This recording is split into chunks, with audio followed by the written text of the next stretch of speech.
Cops have to arrest all different types of people. However, what happens when it's a cop's own boss that he has to put in handcuffs? There's things that we can do to fix this, buddy. Here are 4 examples of this incredibly rare situation, starting with the case of Michael Yarbrough. On June 20th, 2023, a Georgia police officer pulled over a Dodge Charger that was going way over the 35-mile-an-hour speed limit. However, when he walked up to the window, he got a huge surprise.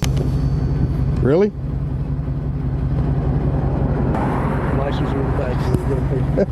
Yeah. The man behind the wheel was Chief Deputy of the local PD, Michael Yarbrough, not the person this officer expected to pull over. But in reality, this changes nothing, and the officer asks Yarbrough to give over his license and registration, something he's not pleased with at all. Hello? Guess who I just pulled over? Who? Yarbrough. Really? Yeah, the chief deputy driving a Dodge Charger, a souped-up Dodge Charger belongs to the sheriff's office. I just clocked this at 96 in a 35. What was the issue? I mean, why is he speeding? No reason. He's in an unmarked car. He just got a high horsepower car and decided he wanted to play. It's your traffic stop. You do what you think you should do. I mean, I'm not telling you one way or the other. You do a 96 and a 35. Okay. Well, you know I don't care for him, so I'm gonna ride his. If body cams weren't around, this stop could have gone a totally different way. But it seems like this officer isn't the biggest fan of Yarbrough and decides to issue him a citation for speeding. For some, handing your boss a $500 fine is a dream come true, and it looks like it's the same way for this officer. Sir, here's your ID back.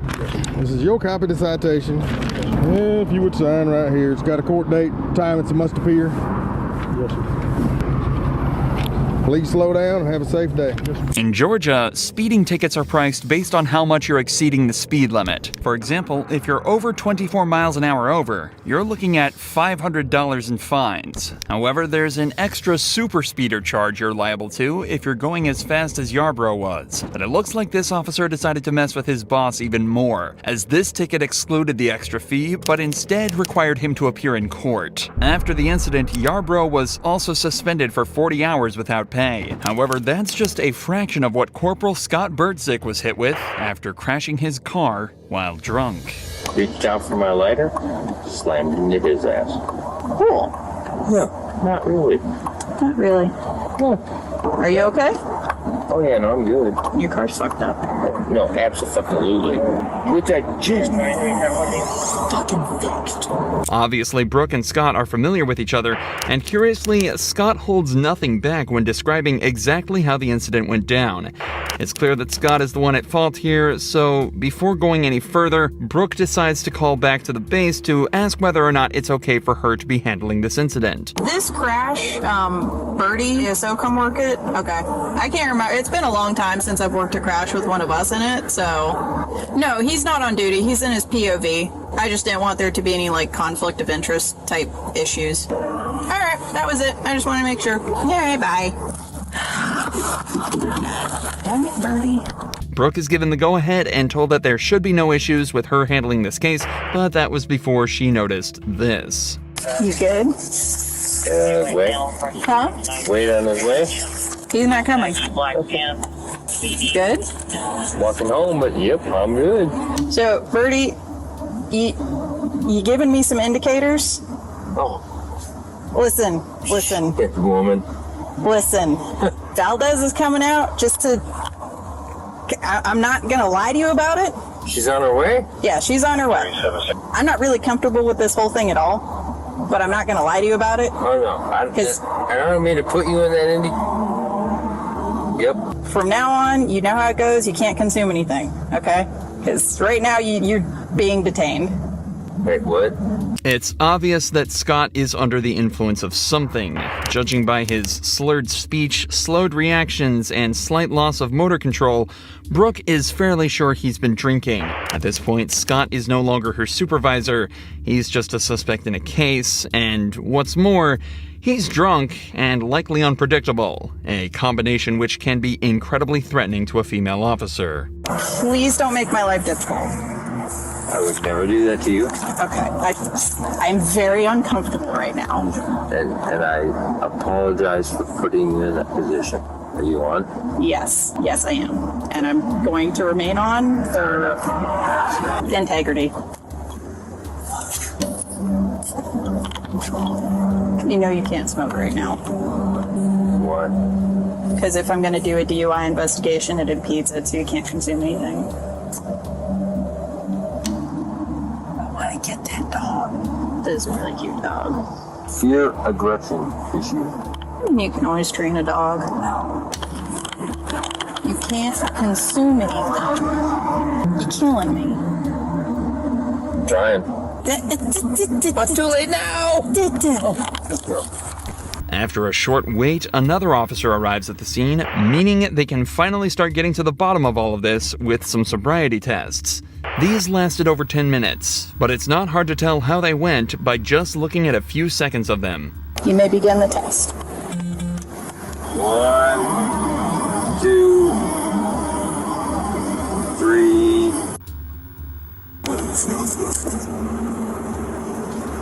Judging by this and the overwhelming amounts of evidence against him at this point, the officers thought it was safe to conclude that Scott had been drinking that night and decided it was time to put him in cuffs. Something he was far from happy about. There's things that we can do to fix this, but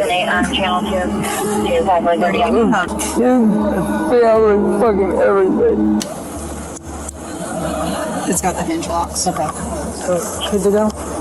Despite Scott being one of the most polite and respectful suspects ever on this channel, he was actually hit with a better sentence than the majority of criminal cops.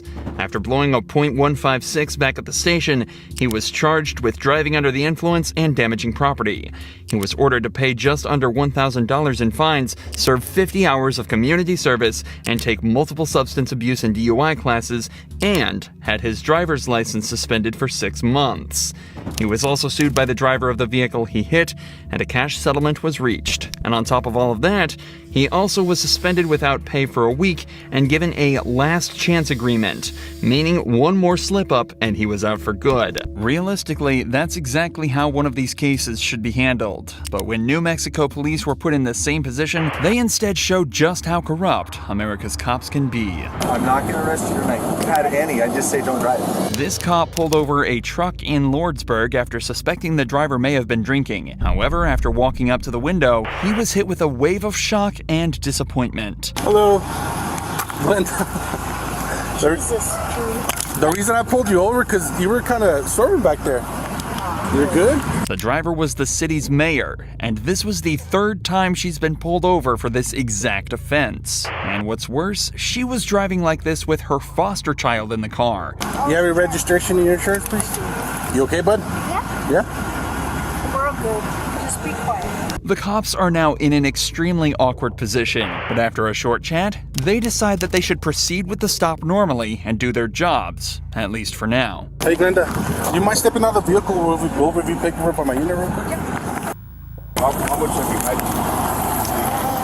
3 or 4? 3 or 4? Okay. As Glenda exited the vehicle, both of the officers noticed a strong smell of alcohol on her, and she quickly admitted to having a few drinks that night. Her slow speech and movement implies that she's definitely over the legal limit to drive, but this is the 3rd time she's been pulled over for driving drunk. Will this really be the time she's punished for it? This officer certainly thinks there's a chance. Please, let me just get him home. Get who? Ethan, You know I'm the type of cop who doesn't give breaks, Glenda. Okay? you're the type of cop that what? That doesn't give breaks. When I approached the vehicle, I did notice an odor of alcohol coming from alcohol coming from inside the vehicle. When I observed you walk out, you were kind of swerving all over the place, okay? And then right now, you're just, as you're standing, you're kind of swaying side to side. Thing is, you're the mayor, okay? I'm your employee. It doesn't matter. I'm your employee. And now that you're standing downwind, I can smell it. Okay? Well, I'm not denying it. Yeah, we could smell it on you, and the way you got out of your vehicle, Glenda, it's not good. As the officer said, Glenda is their boss, so there's clearly a conflict of interest here. So they call up New Mexico State Police to handle it from here. But when the original cops learn of the outcome, they realize they probably could have done a better job themselves. 4, 5,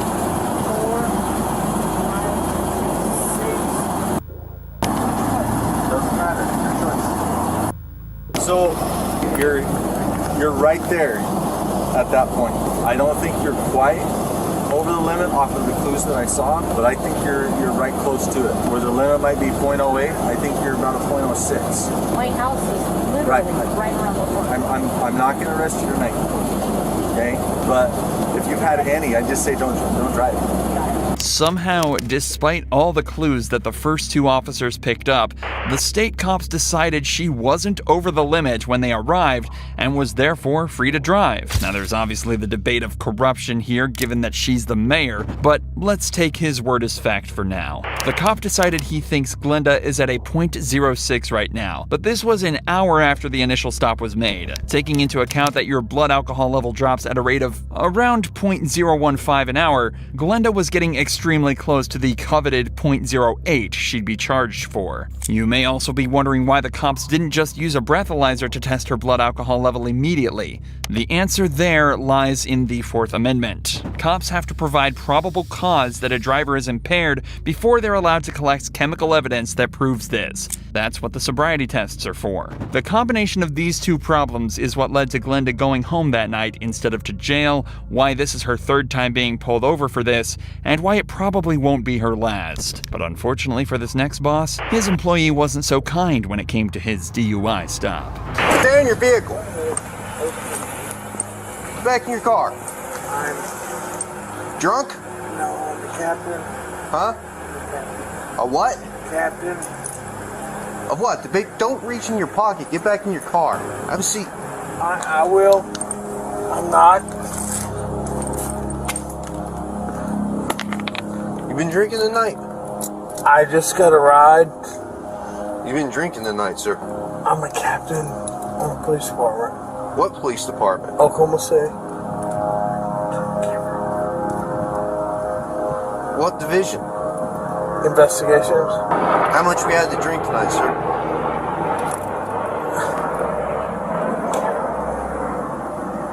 Please. Huh?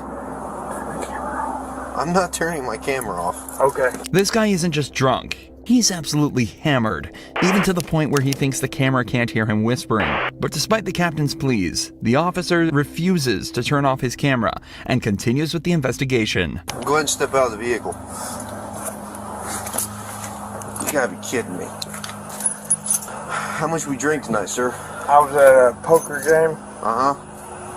Because you were swerving all over me when you turned off or you didn't use your signal. I'm sorry. How much you drink at your poker game? Not much. Not much? How much is not much? I don't know. Beer? Liquor? Yeah. How Beer. many beers? 3 or 4. 3 or 4? How long ago was that? It's been going on a while. How long ago did you drink your last beer, sir? What time is it now? It's 0140. Midnight. You think you should drive it? No, but I came from 4 blocks. Your mom lives here. I live here. You live here? Yes. Come over to the rear of your vehicle. Okay. You got any weapons or anything on you? I do not, sir.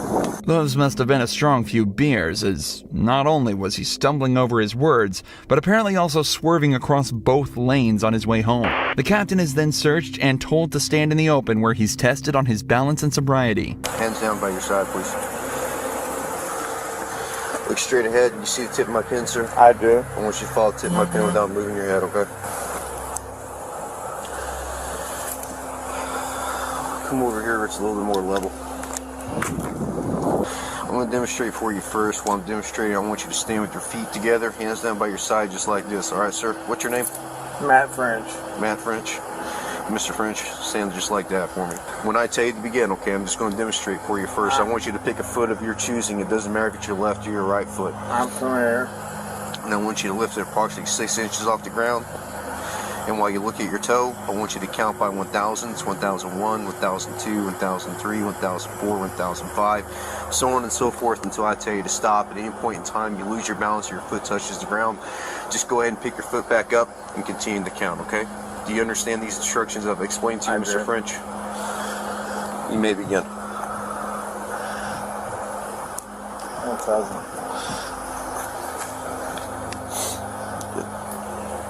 Keep Sir, going. can you turn that off? I cannot, sir.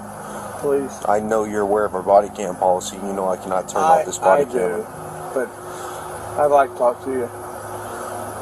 I can't do that, sir. Please. Are you going to do the test or not? Will you please talk to me? I'll talk to you once we're You done. can turn it off, you can turn it on. I can turn it off once I'm done with my investigation, sir. Okay. I'm a captain on this police department. I understand that, sir. I get And I am that. a sergeant on this police officer, and I I've am taken not- an oath to uphold the law. I don't am show not- favoritism to anyone, regardless. I don't care if you're a gangbanger or the president of the United States. Sir, I'm not asking you for that. If I was to treat you differently than I was to treat like some Southside loco or some pedo, how's that look on me? Okay, I'm not asking you for that. Because I wouldn't do that for any of them.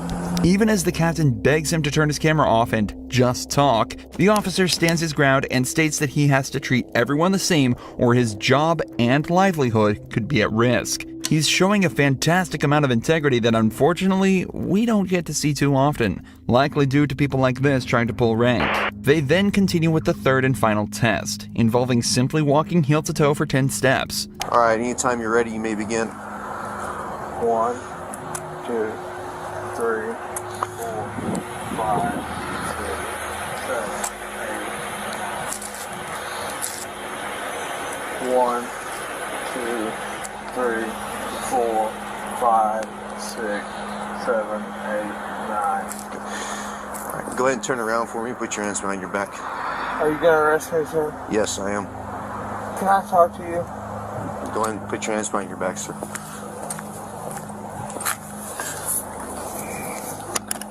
Now that the investigation is concluded and the perp is placed under arrest, the officer turns off his camera and returns the captain to the police department. Not only was he suspended from his position as Oklahoma police captain, but he was also hit with the regular punishments for DUI, likely amounting to a small fine and a few months in jail. If you enjoy true crime videos like this, make sure you're subscribed to see more.